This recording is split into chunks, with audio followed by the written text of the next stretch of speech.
பயணிகளின் கவனத்திற்கு சென்னை எழும்பூர் நாகர்கோவில் இடையே வந்தே பாரத் ரயில் சேவை, மதுரை பெங்களூர் இடையே வந்தே பாரத் ரயில் சேவை ஆகியவற்றை பிரதமர் மோடி நாளை சென்னை சென்ட்ரலில் காணொலி காட்சி மூலமாக தொடங்கி வைக்க உள்ளார்.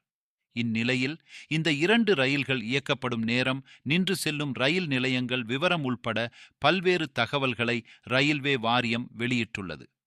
அதன் விவரம்: சென்னை எழும்பூர் நாகர்கோவில் இடையே வந்தே பாரத் ரயில் வண்டி எண் 206227 மற்றும் 206778 ஆகிய ரயிலானது வாரத்தில் புதன்கிழமை தவிர 6 நாட்கள் இயக்கப்படும்.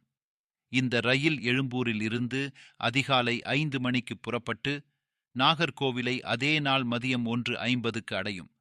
மறுமார்க்கமாக இந்த ரயில் நாகர்கோவிலில் இருந்து பிற்பகல் 2:20க்கு புறப்பட்டு அதே நாள் இரவு 11 மணிக்கு எழும்பூர் ரயில் நிலையத்தை வந்தடையும்.